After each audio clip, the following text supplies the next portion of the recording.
And I guess I would like to start with what got you started in collecting? Well, it's a long story, and I'll make it really long. I was a wine drinker. I drank beer and red wines, and typically only drank Cabernet Sauvignons. Same deal. I had, 1,000 bottles of Cabernet Sauvignons, had them vaulted, and, a little more difficult to store than whiskey. I developed an inner ear imbalance called Meniere syndrome. And Meniere syndrome has triggers. And certain things that you eat and drink triggers you to be dizzy, like non-functioning. You can't walk.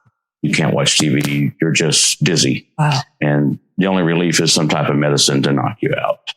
So I had to have my ears operated on to take away that dizziness.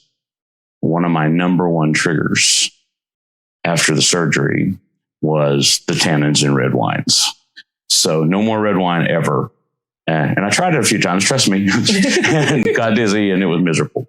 So I was looking for something as complex with the layers of flavor and where you could find all these different wonderful aromas on the nose and notes on your palate.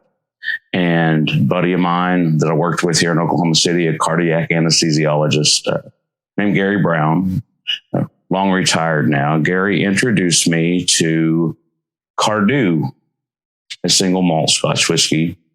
And I tried it, and that led me down the rabbit hole. And I started trying everything that I could find. And at first, totally disliked smoky, peaty whiskeys. Loved the rich and round, light and fruity, spicy. But as time went on, I started falling in love with the smoky, peaty whiskeys. And so now there's just very few. I've only met one Scotch that I don't care to drink. The rest of them, I think, are amazing.